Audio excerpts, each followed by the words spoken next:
പിൻവലിക്കാനുള്ള സമയം കഴിഞ്ഞിട്ടും പിന്മാറാതെ അപരന്മാർ. വയനാട്ടിൽ 3 രാഹുൽ ഗാന്ധിമാരാണ് മത്സര രംഗത്തുള്ളത്. കോൺഗ്രസ് അധ്യക്ഷൻ രാഹുൽ ഗാന്ധിക്ക് പുറമെ പത്രിക നൽകിയ 2 രാഹുൽ ഗാന്ധിമാരും പിന്മാറിയില്ല. MP രാജേഷ് മത്സരിക്കുന്ന പാലക്കാട്ട് P രാജേഷും M രാജേഷും മത്സര രംഗത്ത് തുടരും. LDF-നായി VP സാനു മത്സരിക്കുന്ന മലപ്പുറത്ത് സ്വതന്ത്രൻ NK സാനു പത്രിക പിൻവലിച്ചില്ല. സംസ്ഥാനത്ത് തെരഞ്ഞെടുപ്പ് ചിത്രം ഇതോടെ പൂർത്തിയായി. വിവരങ്ങളുമായി VV അരുണും അശ്വിൻ വല്ലത്തും ചേരുന്നുണ്ട്. ആദ്യം അരുണിലേക്ക്. അരുൺ, നാമനിർദ്ദേശ പത്രിക പിൻവലിക്കാനുള്ള സമയം കഴിഞ്ഞിരിക്കുന്നു. എന്നാൽ ഇപ്പോഴും അപരന്മാരെല്ലാം തുടരുകയാണ്. എന്തായിരിക്കും ഇനിയുള്ള സ്ഥിതിഗതികൾ?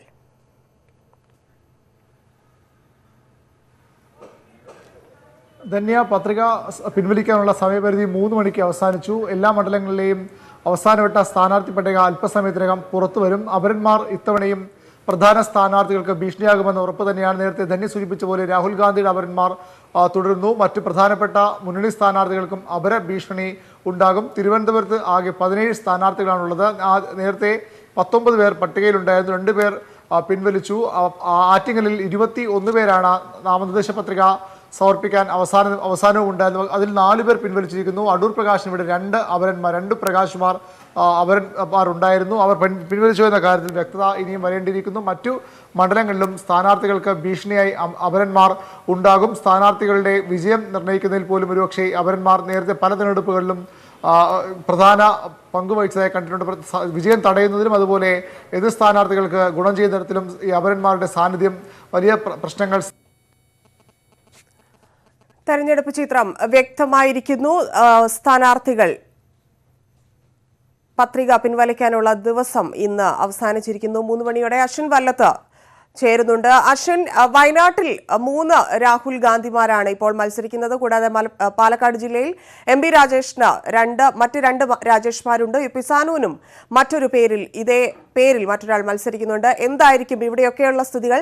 പ്രത്യേകിച്ച് വയനാട് മണ്ഡലത്തിലെ രാഹുൽ ഗാന്ധിയുടെ മത്സരത്തെ ഏത് രീതിയിലായിരിക്കും ഈ അപര സ്ഥാനാർത്ഥികൾ ബാധിക്കുക? വിവരങ്ങൾ.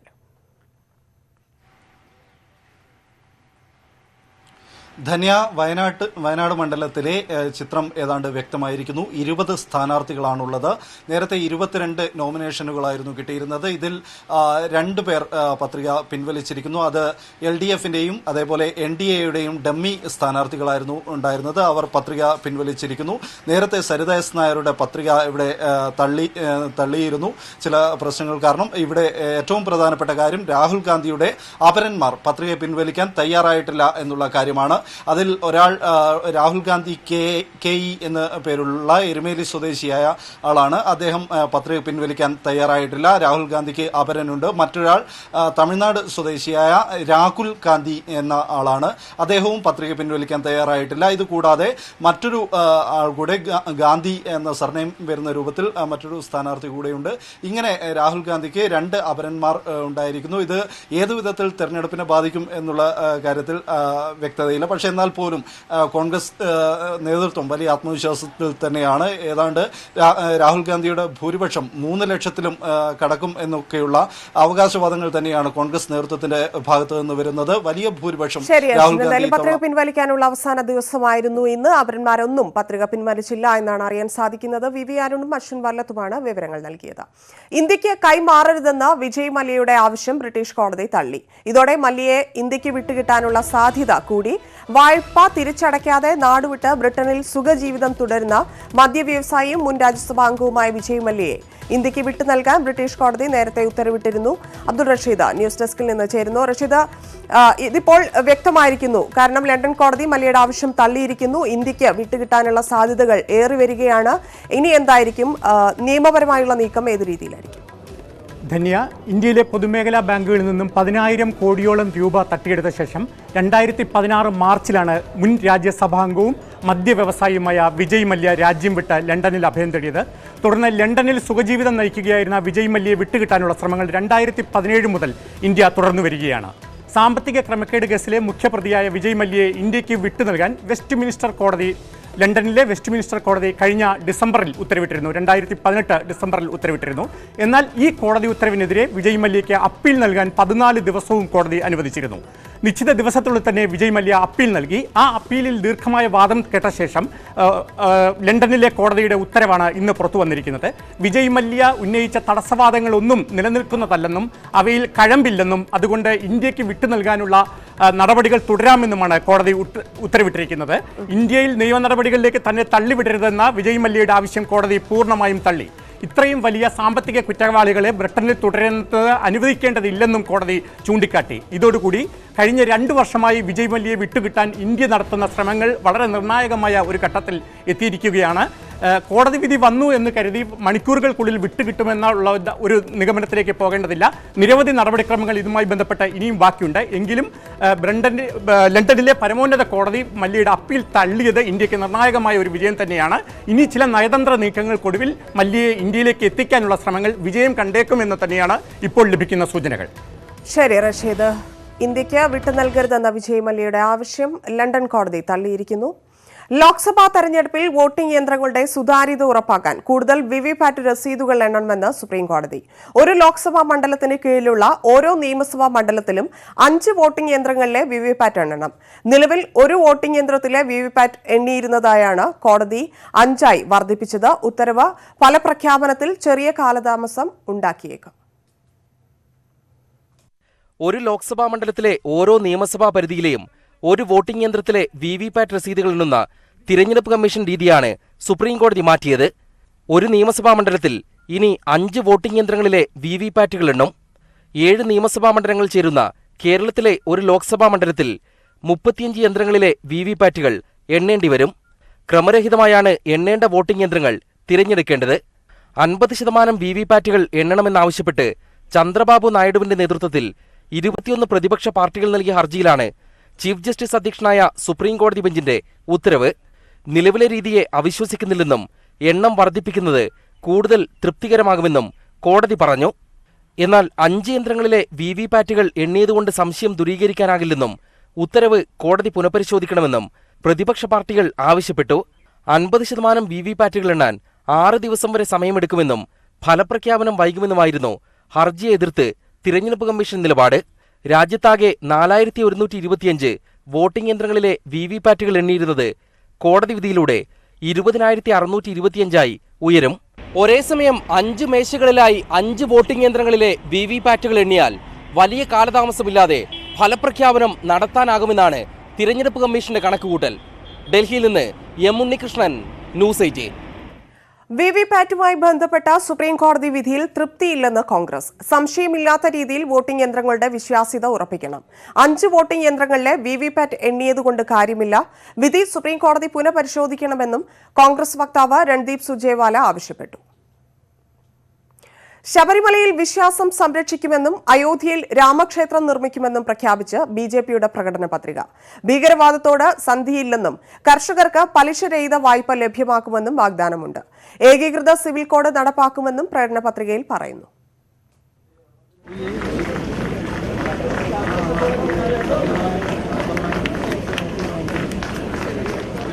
राष्ट्रवाद ये हमारी प्रेरणा है. अंत्योदय ये हमारा दर्शन है और सुशासन ये हमारा मंत्र है. വികസ്വര രാജ്യമായ ഇന്ത്യയെ വികസിത രാജ്യമാക്കി മാറ്റുമെന്നാണ് പ്രധാനമന്ത്രി നരേന്ദ്രമോദി നൽകുന്ന വാഗ്ദാനം. സങ്കൽപ് പത്ര എന്ന് പേരിട്ടിരിക്കുന്ന പ്രകടന പത്രികയിൽ ഇന്ത്യയെ ലോകത്തിലെ 3ാമത്തെ സാമ്പത്തിക ശക്തിയായി വളർത്തുമെന്നും പറയുന്നു. ശബരിമലയിൽ വിശ്വാസവും ആചാരവും സംരക്ഷിക്കുമെന്നും അയോധ്യയിൽ രാമക്ഷേത്രം നിർമ്മിക്കുമെന്നുമാണ് മറ്റൊരു വാഗ്ദാനം. सभी संभावनाओं को तलाश करेंगे और हमारा यह प्रयत्न होगा कि जल्दी से जल्दी सौहार्दपूर्ण वातावरण में भव्य राम मंदिर का निर्माण हो जाए. 60 വയസ്സ് കഴിഞ്ഞ ചെറുകിട ഇടത്തരം കർഷകർക്ക് പെൻഷൻ നൽകും. കൃത്യമായി തിരിച്ചടയ്ക്കുന്ന കർഷകർക്ക് 1 മുതൽ 5 വർഷത്തേക്ക് 1 ലക്ഷം രൂപ വരെ പലിശരഹിത വായ്പ ലഭ്യമാക്കും. ഏകീകൃത സിവിൽ കോഡ് നടപ്പിലാക്കും. പൗരത്വ ഭേദഗതി ബിൽ പാസാക്കും. പാർലമെന്റിലും നിയമസഭകളിലും 33% സ്ത്രീ പ്രാതിനിധ്യം ഉറപ്പുവരുത്താൻ ഭരണഘടനാ ഭേദഗതി വരുത്തും. മുത്തലാഖ് നിരോധനത്തിൽ നിന്ന് പിന്നോട്ടില്ലെന്നും പ്രകടന പത്രികയിലുണ്ട്. വലിയ വാഗ്ദാനങ്ങളോ പുതിയ വാഗ്ദാനങ്ങളോ അല്ല, തുടങ്ങിവെച്ച വികസന പ്രവർത്തനങ്ങൾക്ക് ഭരണ തുടർച്ച തേടുകയാണ് BJP. ഡൽഹിയിലെ BJP കേന്ദ്ര ആസ്ഥാനത്ത് നിന്നും ക്യാമറാമാൻ KP ധനേഷിനൊപ്പം KP അഭിലാഷ്, ന്യൂസ് 18. BJP പ്രകടന പത്രികയെ വിമർശിച്ച് കോൺഗ്രസ്. പ്രകടന പത്രിക മോദി മയമെന്ന് ACC general secretary Ahmed Patel കുറ്റപ്പെടുത്തി. തൊഴിലില്ലായ്മ, നോട്ട് നിരോധനം, GST, കള്ളപ്പണം എന്നിവയിൽ BJP പ്രകടന പത്രിക മൗനം പാലിക്കുന്നുവെന്നും കോൺഗ്രസ് വിമർശിക്കുന്നു. एक तरफ सिर्फ मैं ही मैं हूँ, क्योंकि मैं मेरा और मेरा अहंकार, न तो इनको कोई देश से वास्ता है, न अपने दल से वास्ता है, न अपने दल के नेताओं से वास्ता है. ശബരിമല പ്രശ്നത്തിൽ അവസരം കിട്ടിയപ്പോൾ BJP ഒന്നും ചെയ്തില്ലെന്നും ഇപ്പോൾ അത് പറഞ്ഞിട്ട് എന്ത് കാര്യമെന്നും കോൺഗ്രസ് നേതാവ് AK ആന്റണി. മനസ്സ് വെച്ചിരുന്നെങ്കിൽ നേരത്തെ നിയമം നിർമ്മിക്കാമായിരുന്നു. മോദിയുടെ മറ്റൊരു പൊള്ളയായ വാഗ്ദാനമാണ് പ്രകടന പത്രികയിലേതെന്നും ആന്റണി കണ്ണൂരിൽ പറഞ്ഞു. BJP ഇവിടെ കിടന്ന് സമരവും ബഹളവും ഹർത്താലും നടത്തി ജനങ്ങളെ വലയ്ക്കുന്നതിന് പകരം മോദി മനസ്സ് വെച്ചിരുന്നെങ്കിൽ ഒറ്റ നിയമനിർമ്മാണത്തിൽ കൂടി ആ പ്രശ്നം പരിഹരിക്കില്ലായിരുന്നു. മോദി മനസ്സ് വരച്ചിരുന്നെങ്കിൽ, BJP മനസ്സ് വെച്ചിരുന്നെങ്കിൽ സുപ്രീം കോടതിയോട് പറയായിരുന്നില്ലേ ഇത് വേഗം റിവ്യൂ നടത്തണം. രണ്ടും ചെയ്തില്ലല്ലോ. അവസരത്തിൽ ഒന്നും ചെയ്യാത്ത ആൾക്കാർ നാളെ ചെയ്തു പറഞ്ഞാൽ ആരെ കളിപ്പിക്കാൻ വേണ്ടിയിട്ടാണ്? ഇത് വർഷത്തിൽ 2 കോടി പേർക്ക് തൊഴിൽ കിട്ടുമെന്ന് പറഞ്ഞ പോലെ മറ്റൊരു വാഗ്ദാനം. 10 കോടി ജോലി കിട്ടിയിട്ടുണ്ടോ 5 വർഷം കൊണ്ട്? തെരഞ്ഞെടുപ്പ് കാലത്തെ രാഷ്ട്രീയ ആയുധമാണ് അയോധ്യയിലെ രാമക്ഷേത്ര വിവാദമെന്ന് CPM കേന്ദ്ര കമ്മിറ്റി അംഗം എളമരം കരീം. സാമുദായിക ധ്രുവീകരണമാണ് BJP പ്രകടന പത്രികയിലൂടെ പുറത്തുവരുന്നതെന്നും എളമരം കരീം കോഴിക്കോട് പ്രതികരിച്ചു. സാമുദായിക ധ്രുവീകരണം സൃഷ്ടിക്കുക എന്നതാണ് BJPയുടെ ഈ തെരഞ്ഞെടുപ്പിലെ ഒരു മുഖ്യ ആയുധം. അപ്പം ക്ഷേത്രം, അയോധ്യ എന്നൊക്കെയുള്ള തർക്കങ്ങളിലൂടെ ഒരു മത സാമുദായിക ധ്രുവീകരണം സൃഷ്ടിക്കാൻ സാധിച്ചാൽ അവർക്ക് രാഷ്ട്രീയ നേട്ടം ഉണ്ടാകുമെന്ന് അവർ കരുതുന്നുണ്ടാവാം. ചികിത്സയിൽ കഴിയുന്ന കേരള കോൺഗ്രസ് CM ചെയർമാനും മുൻ മന്ത്രിയുമായ KM മാണിയെ മുഖ്യമന്ത്രി പിണറായി വിജയൻ സന്ദർശിച്ചു. മാണിയുടെ ആരോഗ്യനില തൃപ്തികരമെന്ന് ആശുപത്രി അധികൃതർ അറിയിച്ചു. ഡോക്ടർമാരുമായി ആരോഗ്യസ്ഥിതി ചർച്ച ചെയ്തെന്ന് മുഖ്യമന്ത്രി പറഞ്ഞു. മരുന്നുകളോട് പ്രതികരിക്കുന്നുണ്ടെന്നും അദ്ദേഹത്തെ ചികിത്സിക്കുന്ന ഡോക്ടർമാർ അറിയിച്ചു. അദ്ദേഹത്തെ കണ്ടു, മറ്റു വിവരങ്ങൾ ഡോക്ടർമാർ പറയട്ടെ. ഞാൻ അദ്ദേഹത്തെ കണ്ടു, പിന്നെ കുടുംബാംഗങ്ങളെ കണ്ടു, കാര്യങ്ങൾ ഡോക്ടർമാരുമായിട്ട് ചർച്ച ചെയ്തു. ആരോഗ്യസ്ഥിതിയെക്കുറിച്ച് ഡോക്ടർമാർ പ്രതികരിക്കുന്നതാണെന്നുള്ളത് ഞാൻ പറയുന്നതല്ല. കൊച്ചിയിൽ നിന്ന് ശ്രീനാഥ് ചേരുന്നുണ്ട്. ശ്രീനാഥ്, KM മാണിയെ മുഖ്യമന്ത്രി സന്ദർശിച്ചിരിക്കുന്നു. അദ്ദേഹത്തിന്റെ പ്രതികരണം എങ്ങനെയായിരുന്നു? കൂടാതെ KM മാണിയുടെ ആരോഗ്യസ്ഥിതി ഇപ്പോൾ എങ്ങനെയാണ്? ഡോക്ടർമാർ എന്താണ് പറയുന്നത്? KM മാണി മുഖ്യമന്ത്രി അല്പസമയം മുമ്പ് സന്ദർശിച്ചു. അദ്ദേഹത്തിൻ്റെ നില അതീവ ഗുരുതരം എന്നാണ് ഇപ്പോൾ ആശുപത്രി വൃത്തങ്ങൾ അറിയിക്കുന്നത്. അതായത് അദ്ദേഹത്തിൻ്റെ ശരീരത്തിൽ ഓക്സിജൻ്റെ അളവ് കുറവാണ്. അതേപോലെ തന്നെ വൃക്കകളുടെ പ്രവർത്തനത്തെയും കാര്യമായി തകരാറുണ്ട്. അതിന് ഡയാലിസിസ് ചെയ്യുന്നുണ്ട്. മാത്രമല്ല രാത്രിയിൽ വെന്റിലേറ്റർ സഹായത്തോടെയാണ് അദ്ദേഹം ശ്വസിക്കുന്നത്. അദ്ദേഹത്തിൻ്റെ ആരോഗ്യനില അതീവ ഗുരുതരമാണ്. ഏത് സമയത്തും ഡോക്ടർമാരുടെ നിരീക്ഷണത്തിലാണ് അദ്ദേഹമുള്ളത്. ശ്വാസതടസ്സവും അദ്ദേഹത്തിന് അനുഭവപ്പെടുന്നുണ്ട്. എന്നാൽ രക്തസമ്മർദ്ദം അടക്കമുള്ള മറ്റ് ശാരീരിക അവസ്ഥകളൊക്കെ തന്നെ സാധാരണ നിലയിലാണ്. പക്ഷേ കടുത്ത ശ്വാസതടസ്സമാണ് അദ്ദേഹത്തിന് ഇപ്പോൾ വലിയ പ്രശ്നമായിരിക്കുന്നത്. 13 വർഷമായി ലേക്ക് ഷോറിലെ ചികിത്സയിലാണ് അദ്ദേഹം. അദ്ദേഹത്തിൻ്റെ ആരോഗ്യനില ഇപ്പോൾ അല്പം ഗുരുതരാവസ്ഥയിൽ തന്നെ തുടരുന്നു എന്നാണ് ഡോക്ടർമാർ അല്പം മുമ്പ് അറിയിച്ചിരിക്കുന്നത്. ശരി ശ്രീനാഥ്. ഇപ്പോൾ ഡോക്ടറിന്റെ KM മാണിയെ ചികിത്സിക്കുന്ന ഡോക്ടറിന്റെ പ്രതികരണത്തിലേക്ക്. വിളിക്കുമ്പം കണ്ണ് തുറക്കുന്നുണ്ട്, പിന്നെ എന്തെങ്കിലും പറയുകയാണെങ്കിൽ ചെയ്യും. പക്ഷെ നമ്മുടെ മുഖത്തോട്ട് ശരിക്കും ശ്വാസതടസ്സം കുറച്ചുണ്ട്. അതുകൊണ്ട് ഓക്സിജൻ്റെ അളവ് കുറവാണ്. പക്ഷേ നൈറ്റിൽ നോൺ ഇൻവേസീവ് വെന്റിലേഷനിൽ സപ്പോർട്ട് കൊടുക്കുന്നുണ്ട്. ഡയാലിസിസ് എപ്പോഴും കണ്ടിന്യൂ ചെയ്യുന്നുണ്ട്. വെന്റിലേറ്റർ സപ്പോർട്ട് രാത്രി മാത്രം, പകലില്ല. പകൽ വെറും ഓക്സിജനല്ല പേഷ്യൻ്റ്. സാറ് ക്രിട്ടിക്കലി ഇല്ല. അതുകൊണ്ട് നമുക്ക് പറയാനൊക്കെയല്ല. ഞാൻ പറഞ്ഞ പോലെ സാർ ഒരു ഫൈറ്ററാണ്. അതുകൊണ്ട് സാർ തിരിച്ചു വരുമെന്ന ഞങ്ങളുടെ പൂർണ്ണമായിട്ടുള്ള ബലം. CPMന്റെ താരപ്രചാരകരുടെ പട്ടികയിൽ VS അച്യുതാനന്ദൻ ഇല്ല. തെരഞ്ഞെടുപ്പ് കമ്മീഷന് നൽകിയ പട്ടികയിൽ VSന്റെ പേരില്ല. പിണറായിയും കോടിയേരിയും ഉൾപ്പെടെ 7 പേരാണ് കേരളത്തിൽ നിന്നുള്ളത്. VV അരുൺ താരപ്രചാരകരുടെ പട്ടികയിലാണ് 7 പേരിൽ VS ഇല്ലാത്തത്. VS അച്യുതാനന്ദൻ പട്ടികയിൽ ഇടം നേടിയില്ല. പ്രചാരണത്തിന് 7 പേരുള്ള പട്ടികയാണ് കേരളത്തിൽ നിന്നുള്ളത്. കൊച്ചി ഞാറയ്ക്കൽ നിന്ന് തട്ടിക്കൊണ്ടുപോയ പെൺകുട്ടികളെ കണ്ടെത്തി. സംഭവത്തിൽ ലഹരി മാഫിയ സംഘത്തിലെ 3 പേർ പോലീസ് പിടിയിൽ. പെൺകുട്ടികൾക്ക് ലഹരി നൽകി മാനഭംഗപ്പെടുത്താനായിരുന്നു ലക്ഷ്യമെന്നും പോലീസ് പറഞ്ഞു. കൊച്ചി ഞാറയ്ക്കലിലാണ് സംഭവമുണ്ടായത്. ലഹരി മാഫിയ സംഘത്തിലെ 3 പേർ ഇപ്പോൾ പോലീസ് പിടിയിലാണ്. വിനീത ചേരുന്നുണ്ട് കൊച്ചിയിൽ നിന്ന്. വിനീത, എപ്പോഴാണ് ഇവരെ കണ്ടെത്തിയിരിക്കുന്നത്? കൂടാതെ ഇപ്പോൾ പിടിയിലായിരിക്കുന്ന പ്രതികൾ എന്തെങ്കിലും കുറ്റം സമ്മതിച്ചിട്ടുണ്ടോ? ചോദ്യം ചെയ്യൽ തുടരുകയാണോ? വിവരങ്ങൾ. ചോദ്യം ചെയ്യൽ കഴിഞ്ഞു. ഇനി ഇവരെ മജിസ്ട്രേറ്റിന് മുന്നിൽ ഹാജരാക്കുക എന്നൊരു ദൗത്യമാണ് പോലീസിന് മുന്നിലുള്ളത്. പ്രതികൾ കുറ്റം സമ്മതിച്ചു. വിഷ്ണു, ഷിജിൽ, നജ്മൽ എന്നിങ്ങനെ 3 പ്രതികളെയാണ് കേസുമായി ബന്ധപ്പെട്ടിട്ടുള്ളത്. ഇതിൽ 2 പേർ ഗജേന്ദ്രൻ കൊലക്കേസിലെ പ്രതികൾ കൂടിയാണ്. ഇവർ 3 പേരുമാണ് ലഹരിമരുന്ന് മാഫിയയുമായി ഇവർക്ക് 3 പേർക്കും ബന്ധമുണ്ടെന്നും പോലീസ് കണ്ടെത്തിയിട്ടുണ്ട്. കഴിഞ്ഞ ദിവസം 6-ാം തീയതിയാണ് പെൺകുട്ടികളെ കുഴിപ്പുള്ളി ബീച്ചിലേക്ക് ഇവർ കൊണ്ടുപോകുന്നത്. തുടർന്ന് പെൺകുട്ടികൾക്ക് ലഹരി വസ്തുക്കൾ നൽകുകയും പെൺകുട്ടികളെ മാനഭംഗപ്പെടുത്താനും ഇവർ ശ്രമിച്ചിരുന്നു. ഈ വിവരങ്ങൾ പെൺകുട്ടികളും പോലീസിന് മൊഴി നൽകിയിട്ടുണ്ട്. ഇതിന്റെ അടിസ്ഥാനത്തിൽ പോക്സോ ഉൾപ്പെടെയുള്ള വകുപ്പുകൾ പ്രതികൾക്കെതിരെ ചുമത്തിയിട്ടുണ്ട്. ഇതിൽ 2 പ്രതികൾ മുൻപ് നടന്ന ഏതാണ്ട് 4 മാസം മുൻപ് നടന്ന ഗജേന്ദ്രൻ കൊലക്കേസിലെ പ്രതികളാണെന്നും പോലീസ് കണ്ടെത്തിയിട്ടുണ്ട്. ഇവരെ വൈകുന്നേരത്തോടു കൂടി തന്നെ മജിസ്ട്രേറ്റിന് മുന്നിൽ ഹാജരാക്കുന്ന നീക്കങ്ങളാണ് ഇപ്പോൾ നടക്കുന്നത്. ശരി വിനീത.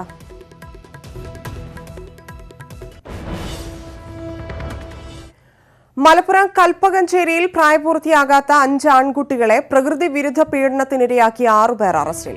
കഞ്ചാവ് നൽകിയാണ് ഇവർ കുട്ടികളെ പീഡിപ്പിച്ചത്. പ്രായപൂർത്തിയാകാത്ത ആൺകുട്ടികളെയാണ് 6 പേർ ചേർന്ന് പീഡിപ്പിച്ചിരിക്കുന്നത്. മലപ്പുറം കൽപ്പകഞ്ചേരിയിലാണ് സംഭവം ഉണ്ടായിരിക്കുന്നത്. 6 പേരെ പോലീസ് അറസ്റ്റ് ചെയ്തിരിക്കുന്നു. പ്രകൃതി വിരുദ്ധ പീഡനത്തിന് ഇരയാക്കുകയായിരുന്നു. കഞ്ചാവ് നൽകിയാണ് കുട്ടികളെ പീഡിപ്പിച്ചത് എന്നും അറിയാൻ സാധിക്കും.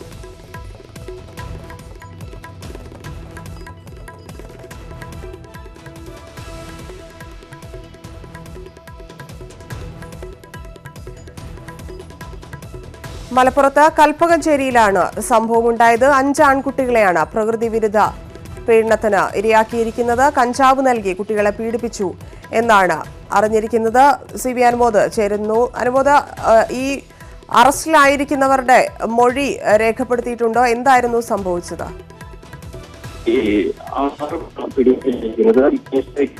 സംഭവം ഇങ്ങനെയാണ് തുടങ്ങുന്നത്. ഈ കഴിഞ്ഞ SSLC പരീക്ഷ അവസാന ദിവസം സ്കൂളിലെ കുട്ടികളിൽ ഒരാൾ ഒരു സ്വാഭാവികമായി പെരുമാറുന്ന അധ്യാപകന്റെ ശ്രദ്ധയിൽപ്പെട്ടു. ഈ കുട്ടിയെ ചോദ്യം ചെയ്തപ്പോഴാണ് ഈ കുട്ടി കഞ്ചാവ് ഉപയോഗിച്ചിരുന്നതായി മനസ്സിലായത്. ഈ കുട്ടിയിൽ നിന്നും മറ്റ് 4 പേർ കൂടി കഞ്ചാവ് ഉപയോഗിച്ചിരുന്നതായി അധ്യാപകർക്ക് മനസ്സിലായി. തുടർന്ന് ചൈൽഡ് ലൈനെയും ഈ കുട്ടികളുടെ രക്ഷിതാക്കളെയും വിവരം അറിയിച്ചു. ചൈൽഡ് ലൈൻ കുട്ടികളിൽ നിന്നും വിശദമായി മൊഴിയെടുത്തപ്പോഴാണ് കഞ്ചാവ് നൽകി സൗജന്യമായി കഞ്ചാവ് നൽകി ഇവരെ പ്രകൃതി വിരുദ്ധ പീഡനത്തിന് ഇരയാക്കിയിരുന്ന വിവരം വ്യക്തമായത്. തുടർന്ന് കുട്ടികൾ നൽകിയ വിവരങ്ങളുടെ അടിസ്ഥാനത്തിലാണ് 6 പേരെ ഇപ്പോൾ പോലീസ് അറസ്റ്റ് ചെയ്തിരിക്കുന്നത്. ഇതിൽ 2 പേർ ആണ് കഞ്ചാവിന്റെ മുഖ്യ ഇടനിലക്കാർ. ബാക്കി 2 പേർ 60 വയസ്സിന് മുകളിൽ പ്രായമുള്ളവരാണ്. എല്ലാവരുടെയും വൈദ്യപരിശോധനയ്ക്ക് പൂർത്തിയാക്കി ഇപ്പോൾ തിരൂർ മജിസ്ട്രേറ്റ് കോടതിയിൽ ഹാജരാക്കിയിരിക്കുകയാണ്. പോക്സോ വകുപ്പും IPC 377 ഇവർക്കെതിരെ ചുമത്തിയിട്ടുള്ളത്. ശരി അനുമോദ്. KSRTCയിൽ വീണ്ടും കൂട്ട പിരിച്ചുവിടലിന് കളമൊരുങ്ങുന്നു. സർവീസിലുള്ള 1565 എംപാനൽ ഡ്രൈവർമാരെയും പിരിച്ചുവിടണമെന്ന് ഹൈക്കോടതി ഡിവിഷൻ ബെഞ്ച് ഉത്തരവിട്ടു. PSC ഉദ്യോഗാർത്ഥികൾ നൽകിയ ഹർജിയിലാണ് ഉത്തരവ്. വിധിക്കെതിരെ KSRTC അപ്പീൽ നൽകും. ജസ്റ്റിസ് ചിദംബരേഷ് അധ്യക്ഷനായ ഡിവിഷൻ ബെഞ്ചിന്റേതാണ് ഉത്തരവ്. ഈ മാസം 30-നകം പിരിച്ചുവിടൽ നടപടി പൂർത്തിയാക്കണമെന്നാണ് ഉത്തരവിൽ പറയുന്നത്. 2455 ഒഴിവുകളിൽ PSC റാങ്ക് ലിസ്റ്റിലുള്ളവരെ നിയമിക്കണം. ഇവർക്ക് അഡ്വൈസ് മെമ്മോ എത്രയും പെട്ടെന്ന് നൽകണം. 30-നകം ഇത് സംബന്ധിച്ചെടുത്ത നടപടികളെല്ലാം ചേർത്ത് തൽസ്ഥിതി വിവര റിപ്പോർട്ട് നൽകണം. PSC റാങ്ക് ലിസ്റ്റിലുള്ള ഉദ്യോഗാർത്ഥികളാണ് നിയമ നടപടി വേഗത്തിലാക്കണമെന്നാവശ്യപ്പെട്ട് ഹർജി നൽകിയത്. ഒറ്റയടിക്ക് ഡ്രൈവർമാരെ പിരിച്ചുവിടുന്നത് KSRTCയുടെ സർവീസുകളെ ബാധിക്കും. നേരത്തെ എംപാനൽ കണ്ടക്ടർമാരെയും കൂട്ടത്തോടെ പിരിച്ചുവിടാൻ ഹൈക്കോടതി ഉത്തരവിട്ടിരുന്നു. അന്ന് സർവീസുകൾ 4-1 വെട്ടിച്ചുരുക്കേണ്ട അവസ്ഥയും KSRTCക്ക് ഉണ്ടായി. കോടതി ഉത്തരവനുസരിച്ച് 3861 താൽക്കാലിക കണ്ടക്ടർമാരാണ് ജോലി നഷ്ടപ്പെട്ടത്. ഇതിനെതിരെ എംപാനൽ കണ്ടക്ടർമാർ ഹൈക്കോടതിയെ സമീപിച്ചെങ്കിലും ഹർജി തള്ളി. തുടർന്ന് പ്രത്യക്ഷ സമരത്തിലാണ് ജോലി നഷ്ടപ്പെട്ടവർ. എംപാനൽ ഡ്രൈവർമാരെ പിരിച്ചുവിട്ട ഹൈക്കോടതി ഉത്തരവിനെതിരെ KSRTC അപ്പീൽ നൽകും. KSRTCയിൽ എംപാനൽ കണ്ടക്ടർമാർക്ക് പിന്നാലെ എംപാനൽ ഡ്രൈവർമാരെ കൂടി പിരിച്ചുവിടണമെന്ന ഹൈക്കോടതി ഉത്തരവ് KSRTCയുടെ സർവീസുകളിൽ കാര്യമായ പ്രതിസന്ധി സൃഷ്ടിക്കും. ഏപ്രിൽ 30-നകം ഉത്തരവ് നടപ്പാക്കണമെന്നാണ് ഹൈക്കോടതിയുടെ നിർദ്ദേശം. CN Prakash, News 18, Kochi. Empanel ഡ്രൈവർമാരെ പിരിച്ചുവിടാനുള്ള വിധി നടപ്പാക്കുന്നതിൽ സാവകാശം ചോദിക്കുന്നതുൾപ്പെടെ നിയമവശങ്ങൾ പരിശോധിക്കുമെന്ന് ഗതാഗത മന്ത്രി AK ശശീന്ദ്രൻ പറഞ്ഞു. അപ്പോൾ ഈ വിധി ഉണ്ടാക്കാനിടയുള്ള ചില പ്രശ്നങ്ങളുണ്ട്. ഒന്ന്, ഇത്രയും പേരെ ഉടനെ പിരിച്ചുവിടണം. അങ്ങനെ വരുമ്പോൾ സർവീസുകൾ മുടങ്ങുന്ന ഒരു സാഹചര്യം ഉണ്ടാകും. ഈ സാഹചര്യങ്ങളെല്ലാം പരിഗണിച്ച് നിയമപരമായി എങ്ങനെയാണ് ഇതിനൊരു പരിഹാരം കാണാൻ കഴിയുക എന്നത് സംബന്ധിച്ച് നിയമവിദഗ്ധന്മാരുമായി ആലോചിക്കാനാണ് ഇപ്പോൾ നിർദ്ദേശം നൽകിയിട്ടുള്ളത്. മസാല ബോണ്ടിൽ സർക്കാരിനെതിരെ ആരോപണം കടുപ്പിച്ച് പ്രതിപക്ഷ നേതാവ് രമേശ് ചെന്നിത്തല. കടപ്പത്രം വാങ്ങിയ PDPQ കമ്പനി പ്രതിനിധികൾ സംസ്ഥാനത്തെത്തി ഉന്നതരുമായി ചർച്ച നടത്തിയെന്ന് പ്രതിപക്ഷ നേതാവ് ആരോപിച്ചു. റിസർവ് ബാങ്കുമായി കൂടിയാലോചിച്ചാണ് കടപ്പത്രം ഇറക്കിയതെന്നും വികസനം മുടക്കാനാണ് പ്രതിപക്ഷം ശ്രമിക്കുന്നതെന്നുമാണ് മുഖ്യമന്ത്രിയുടെ മറുപടി. കിഫ്ബി കടപ്പത്രത്തെക്കുറിച്ച് മുഖ്യമന്ത്രി വിശദീകരിച്ചതിന് പിന്നാലെയാണ് കടുത്ത ആരോപണവുമായി പ്രതിപക്ഷ നേതാവ് രംഗത്തെത്തിയത്. CDPQ കമ്പനി അധികൃതർ സംസ്ഥാനത്തെത്തി ഉന്നതരുമായി ചർച്ച നടത്തിയെന്നാണ് ആരോപണം. ഏറിസ് സീഗൽ എന്ന് പറയുന്നത് ആരാണ്? ലാവലിൻ്റെ ഡയറക്ടർ അല്ലേ? ഈ മാർച്ച് 23 മുതൽ 27 വരെ തിരുവനന്തപുരത്ത് ആരോടൊക്കെ ചർച്ച നടത്തി? എന്തായിരുന്നു ചർച്ചയുടെ ഉള്ളടക്കം? എന്തുകൊണ്ട് പറയുന്നില്ല? പലിശ നിരക്ക് നിശ്ചയിച്ചത് റിസർവ് ബാങ്കുമായി ആലോചിച്ചിട്ടാണെന്നാണ് മുഖ്യമന്ത്രിയുടെ മറുപടി. കൊടിയ പലിശയാണെന്ന പ്രതിപക്ഷ ആരോപണത്തിന് മുഖ്യമന്ത്രി നൽകുന്ന മറുപടി ഇങ്ങനെ: കിഫ്ബി നേരത്തെ പറഞ്ഞിട്ടുണ്ട് ഇത്രയാണ് ഞങ്ങളുടെ പലിശ. ആ പലിശ ഈ കഴിഞ്ഞൊരു വർഷം ഇതുപോലുള്ള ധനകാര്യ സ്ഥാപനങ്ങൾ കടം വാങ്ങുന്നതിന് നൽകുന്ന പലിശയിൽ ഏറ്റവും കുറഞ്ഞതാണ്. കിഫ്ബി ഇടപാടിലെ ലാവ്ലിൻ ബന്ധം സംബന്ധിച്ച ആരോപണങ്ങൾക്ക് മറുപടി ഇങ്ങനെ: നീരവ് മോദിക്ക് ഫണ്ട് കൊടുത്തത് state bank of India. State bank of ഇന്ത്യയിൽ നിന്ന് ഫണ്ട് സംസ്ഥാന ഗവൺമെന്റ് വാങ്ങിയാൽ നീരവ് മോദിയിൽ നിന്ന് വാങ്ങലാകുമോ? കിഫ്ബി ആരോപണങ്ങളെ പ്രതിപക്ഷത്തിന് വികസന വിരുദ്ധ നയങ്ങൾ ചൂണ്ടിക്കാട്ടിയാണ് സർക്കാർ പ്രതിരോധിക്കുന്നത്. ഏത് തരത്തിലുള്ള വിവാദം ഉയർത്തിയാലും വികസനത്തിൻ്റെതായ വഴിക്ക് പോയി വികസനം തടഞ്ഞു കളിയാമെന്ന് വിചാരിക്കണ്ട. അതേസമയം ഇടപാടിലെ കനേഡിയൻ ബന്ധം പ്രതിപക്ഷം ആയുധമാക്കുകയും ചെയ്യുന്നു. ന്യൂസ് 18 തിരുവനന്തപുരം. മറ്റ് തെരഞ്ഞെടുപ്പ് വാർത്തകൾ.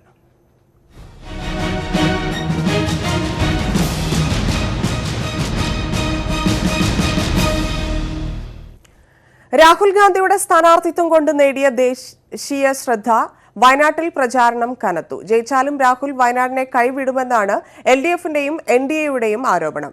എന്നാൽ മണ്ഡലത്തിന്റെ നന്മ മാത്രമായിരിക്കും രാഹുലിന്റെ ലക്ഷ്യമെന്നാണ് കോൺഗ്രസ് നേതാക്കളുടെ മറുപടി. അമേഠിയിലും വയനാട്ടിലും ജയിച്ചാൽ രാഹുൽ വയനാടിനെ കൈവിടുമെന്ന പ്രചാരണത്തെ ശക്തമായി നേരിടാനാണ് കോൺഗ്രസിന്റെ തീരുമാനം. വീടുകൾ കയറിയുള്ള പ്രചാരണത്തിൽ ഭാവി പ്രധാനമന്ത്രിക്ക് ഒരു വോട്ടെന്നാണ് കേന്ദ്ര നേതാക്കളുടെ അടക്കം അഭ്യർത്ഥന. രണ്ടാംഘട്ട പ്രചാരണത്തിനായി എത്തുന്ന രാഹുൽ കൂടുതൽ റോഡ് ഷോകളിൽ പങ്കെടുക്കും. പ്രിയങ്കയും ഒരിക്കൽ കൂടി പ്രചാരണത്തിനെത്തും. പ്രവർത്തനങ്ങൾ വിലയിരുത്താൻ AICC ജനറൽ സെക്രട്ടറി ഉമ്മൻചാണ്ടി വയനാട്ടിലുണ്ട്. രണ്ടിടത്തും ജയിച്ചാൽ ഏത് മണ്ഡലം തെരഞ്ഞെടുക്കുമെന്ന് രാഹുലാണ് തീരുമാനിക്കേണ്ടതെന്ന് ഉമ്മൻചാണ്ടി പറഞ്ഞു. വയനാട്ടിലെ ജനങ്ങൾ അദ്ദേഹത്തെ വൻപിച്ച ഭൂരിപക്ഷത്തോടെ ഏൽപ്പിച്ചു കഴിഞ്ഞാൽ രാഹുൽ ഗാന്ധിയുടെ മനസ്സിൽ വയനാട് തന്നെയായിരിക്കും. ഏത് സീറ്റെന്നുള്ള അദ്ദേഹം തീരുമാനിക്കുന്നത്. പക്ഷേ വയനാടിന്റെ പ്രശ്നങ്ങളും രാഹുൽജി പിന്നെ ഒരിക്കലും മറക്കത്തില്ല. അതേസമയം രാഹുലിനെതിരെ ശക്തമായ മുദ്രാവാക്യങ്ങളുമായി LDFും NDAയും രംഗത്തുണ്ട്. കർഷക പ്രശ്നങ്ങൾ ഉയർത്തിയാണ് LDFന്റെ പ്രചാരണം. നാട്ടിലെ പാവപ്പെട്ട സാധാരണക്കാരായ ജനങ്ങൾക്ക് കേന്ദ്ര ഗവൺമെന്റിൽ നിന്ന് ലഭിക്കേണ്ട ഒട്ടേറെ ആനുകൂല്യങ്ങളും അവകാശങ്ങളും അത് പൂർണ്ണമായും നിഷേധിക്കപ്പെട്ട 10 വർഷമാണ് കടന്നുപോയത്. വികസന മുദ്രാവാക്യങ്ങളും റോഡ് ഷോയുമായി NDA സ്ഥാനാർത്ഥി തുഷാറും സജീവമാണ്. NDAയ്ക്ക് വേണ്ടി അമിത്ഷായും സ്മൃതി ഇറാനിയും അടക്കമുള്ള ദേശീയ നേതാക്കളും മണ്ഡലത്തിലെത്തും. ന്യൂസ് 18 വയനാട്.